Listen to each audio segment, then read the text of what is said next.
তারা বেঁচে থাকতে পারবে? আফ্রিকার জঙ্গলে যারা আছে তাদেরকেও যে রিজিক দিতে হবে, যখন যেটা লাগে সরবরাহ করতে হবে, এটা যদি আল্লাহ ভুলে যায় তোরা বাঁচবে? বলেন।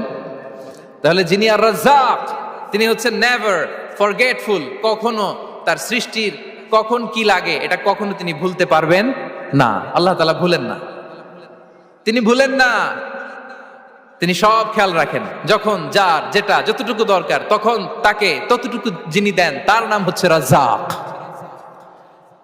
রাজ্জাক হতে গেলে যেই কোয়ালিটি লাগে তার 3 নম্বর কোয়ালিটি হচ্ছে কম্প্যাশনেট।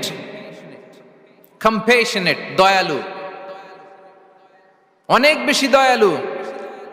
এত বেশি দয়ালু যে তার বিরোধিতা করলেও তাকে রিজিক দেয়া থেকে তিনি বঞ্চিত করেন না।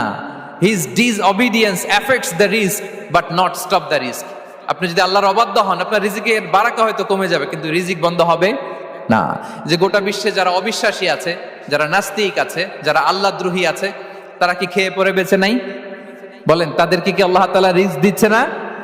এই তো সুবহানাল্লাহ। কম্প্যাশনেট, এত দয়ালু, তার যারা বিরোধী, তাকে যারা গালি দেয়, তাকে যারা বিশ্বাস করে না, তাকে যারা সেজদা দেয় না, তিনি তাদেরকেও খাওয়ায়, তিনি তাদেরকেও সুস্থ রাখে, তিনি তাদেরকেও হাত খুলে দান করে। আল্লাহু আকবার।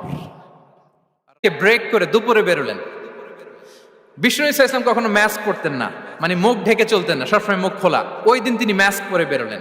মুতাকান্নিআন, খারাজা মুতাকান্নিআন, মানে রুমাল দিয়ে মুখটাকে ঢেকে বেরোলেন। দুপুরবেলা বেরোলেন, মানুষের চোখের সামনে যেন তিনি না পড়েন। দুপুরে বেরোলেন, মুখ ঢেকে বেরোলেন। আবু বকর রাদিয়াল্লাহু তাআলা আনহুর ঘরে যেয়ে বললেন, উযিনা লি বিল খুরুজ। আবু বকর, অনুমতি দেয়া হয়েছে, ঘরে কারা কারা আছে একটা কথা বলবো, সবাইকে বের করে দাও। আখরিজ মান ফিল বাইত। আবু বকর বললেন, ইয়া রাসূলুল্লাহ, ঘরে তো আপনার ফ্যামিলি। আয়েশা রাদিয়াল্লাহু তাআলা আনহার সাথে ততদিনে বিয়ে হয়ে গিয়েছে, কিন্তু সংসার শুরু হয়নি। দে আর পার্ট অফ ইউর ফ্যামিলি, আপনার সংসার। আয়েশা, আসমা। তখন তিনি আশা ফিরে পেলেন, বললেন, ঠিক আছে, তাহলে শোনো, উযিনা লি বিল খুরুজ, অনুমতি দেয়া হয়েছে, আমি থাকবো সাথে? রাসূল সাল্লাল্লাহু আলাইহি ওয়াসাল্লাম বললেন, হ্যাঁ, তুমি থাকবে। ওই দিন রাতে ওনারা বের হলেন। মক্কা থেকে মদিনা একদিকে, উনি বেরোলেন আরেক দিকে।